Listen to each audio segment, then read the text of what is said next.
Nous allons tout joyeux au pays de la vie, au pays du bonheur, au royaume d'amour.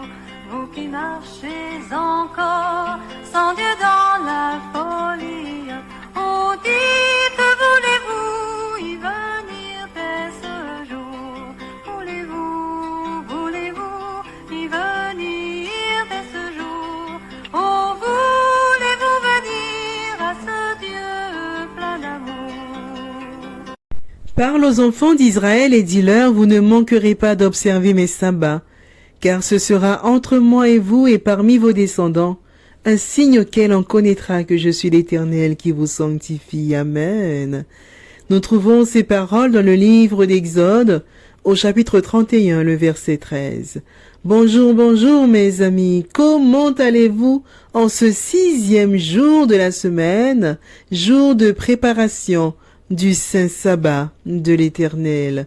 J'espère que vous allez bien et que vous êtes prêts à découvrir notre récit historique de la semaine, avant de se retrouver très bientôt par la grâce de Dieu pour de nouvelles méditations. Dans son omniscience, le Créateur de l'univers a jugé bon de mettre à part le 7e jour de la semaine qu'il a consacré exclusivement au repos et à l'adoration pour le bonheur de l'homme. Amen. Cet acte solennel a fait du Saint Sabbat une marque de respect du caractère de Dieu. Toute tentative de remplacer ce mémorial sacré par un quelconque autre jour d'adoration constitue une offense à la divinité et une soumission à un commandement d'homme. Prions le Seigneur. Tendre Père des cieux, nous te disons merci pour ton amour, pour ta miséricorde envers nous, pour le sacrifice de Jésus-Christ, notre Seigneur et Sauveur. Nous voilà à tes pieds. Ô Père, nous sommes très heureux d'être à tes pieds en ce matin. Merci de nous avoir fait grâce en nous conservant le souffle de la vie. Merci encore pour tous tes bienfaits. Merci, Père, d'être dans nos vies. Nous te demandons pardon pour nos fautes commises envers toi. Lave-nous, purifie-nous dans le sang de l'agneau et aide-nous chaque jour à refléter le caractère de Jésus-Christ et avoir les sentiments qui étaient en lui. Ô Père, notre semaine de méditation s'achève. Merci pour tout ce que nous avons entendu. Aide-nous à les mettre en pratique alors que Christ est plus qu'à la porte. Merci pour le récit historique de cette semaine. Oui, Père, nous sommes scellés pour ta gloire. Merci encore. Merci pour toutes ces paroles de vérité. Nous te prions pour toutes les personnes qui passent par des moments difficiles. Puisses-tu dire un mot pour chacune d'entre elles, Seigneur? Oui, dis un mot, je t'en supplie. Merci encore pour toutes choses, particulièrement pour ton saint sabbat. Aide-nous, Père, à l'honorer de manière consciencieuse. Je ne t'ai pas prié parce que je suis bonne et digne à tes yeux, mais je t'ai prié dans le précieux nom de Jésus-Christ, ton Fils, qui vit et qui demeure au siècle des siècles. Amen. Mes amis, comme d'habitude, nous allons faire un récapitulatif des méditations qui ont été lues cette semaine. Dimanche, notre méditation avait pour titre « Jésus-Christ revient, Amen ». Notre verset à mémoriser se trouvait dans le livre de l'Apocalypse au chapitre 21, le verset 4, qui nous dit ceci: « Il essuiera toute larme de leurs yeux et la mort ne sera plus, et il n'y aura plus ni deuil, ni cri, ni douleur, car les premières choses ont disparu. » Notre réflexion était la suivante. Pour le chrétien, la mort est un doux sommeil qui prendra fin au retour de Jésus-Christ. Amen. Nous ne devons pas craindre la mort parce que c'est certain. Jésus-Christ reviendra et essuiera toute larme de leurs yeux et la mort ne sera plus et il n'y aura plus ni deuil, ni cri, ni douleur, car les premières choses ont disparu. Amen. Mercredi, notre histoire biblique de la semaine avait pour titre « Gédéon, juge en Israël ». Notre verset à mémoriser se trouvait dans le livre des Juges, au chapitre 6, le verset 12, qui nous dit ceci: « L'ange de l'Éternel lui apparut et lui dit, « L'Éternel est avec toi, vaillant héros. » Notre réflexion était la suivante. Dieu ne nous appelle vraisemblablement pas à affronter une immense armée alors que nous ne serions accompagnés que de 300 hommes mal équipés. Il est plus probable qu'il nous appelle à détruire les petits autels de notre vie. Et de quel autel parlons-nous? De tous ces autels qui ne reflètent pas Jésus-Christ dans notre vie. Certains sont si petits qu'ils ne se voient pas, mais nous savons qu'ils sont là. Dieu nous demande de les arracher. Amen. Arrachons-les. Souvenons-nous cependant que la tâche ne consiste pas simplement à détruire les autels inappropriés. L'ordre est aussi d'ériger un nouvel autel consacré au Dieu véritable. Amen. Il est primordial de débarrasser notre cœur de toutes les erreurs qui s'y sont glissées et de leur substituer le bien.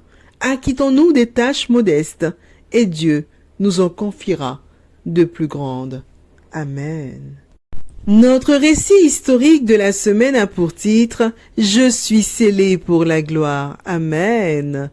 Notre verset à mémoriser, nous le trouvons dans l'Épître aux Romains au chapitre 5, les versets 3 et 5, qui nous disent ceci. « Bien plus, nous nous glorifions même des afflictions, sachant que l'affliction produit la persévérance la victoire dans l'épreuve, et cette victoire, l'espérance. » Or, l'espérance ne trompe point, parce que l'amour de Dieu est répandu dans nos cœurs par le Saint-Esprit qui nous a été donné. Amen.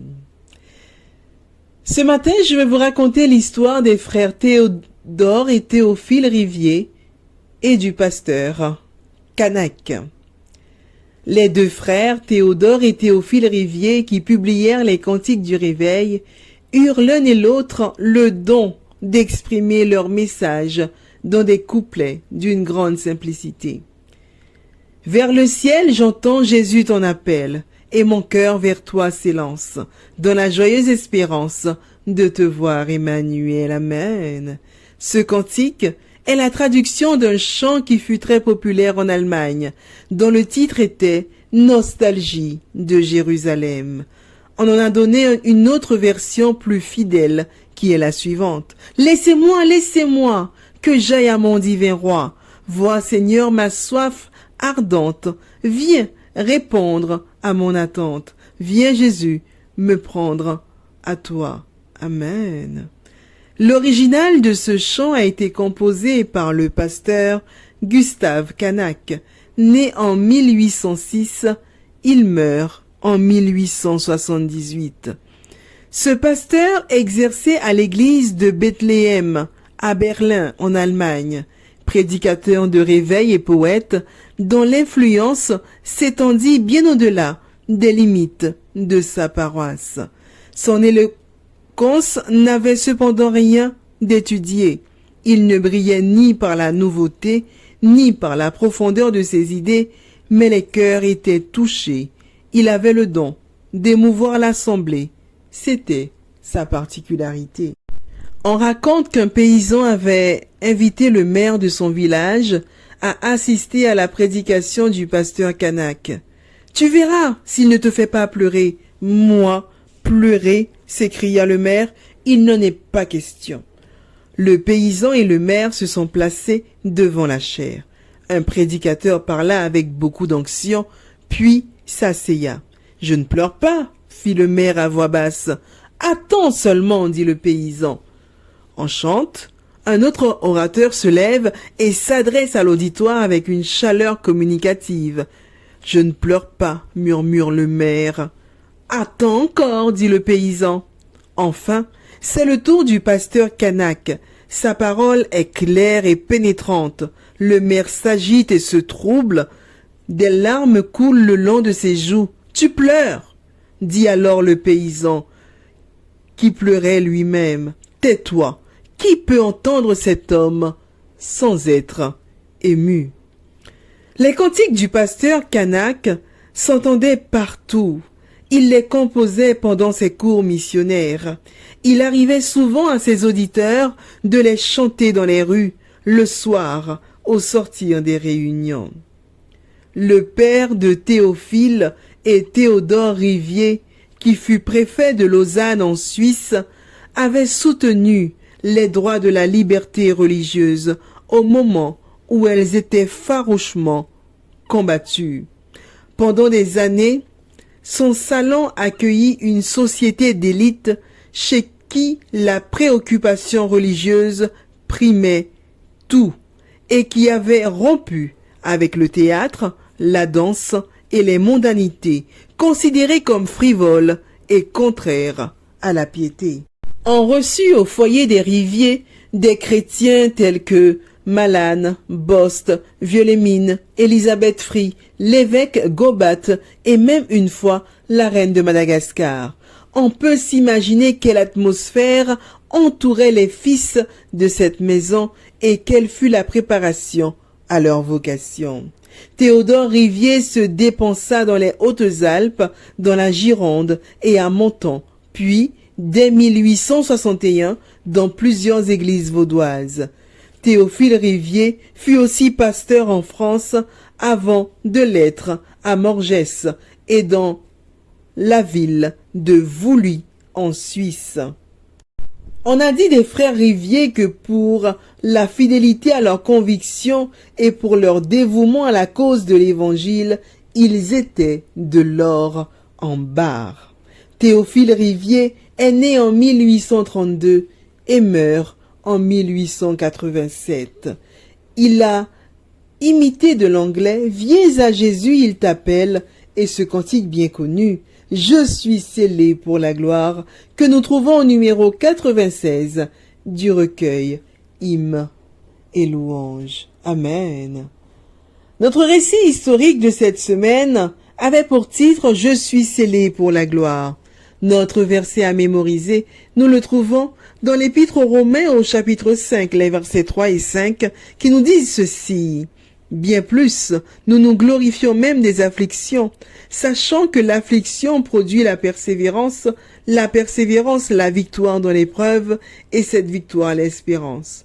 Or l'espérance ne trompe point, parce que l'amour de Dieu est répandu dans nos cœurs par le Saint-Esprit qui nous a été donné. Amen. Gloire à Dieu. Mes amis, à travers l'histoire de ces trois hommes, nous voyons un attachement particulier à l'évangile de Jésus-Christ. Amen. Gloire à Dieu. La question nous est posée ce matin. En cette fin des temps, sommes-nous encore attachés à la parole de Dieu?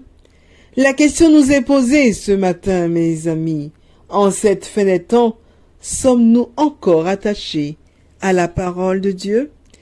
C'est sur cette réflexion que je vous souhaite une excellente journée de préparation de sabbat et d'ores et déjà un bon sabbat. Que Dieu vous bénisse et je vous dis à bientôt, Dieu voulant, pour de nouvelles méditations. Jésus, mon ami suprême,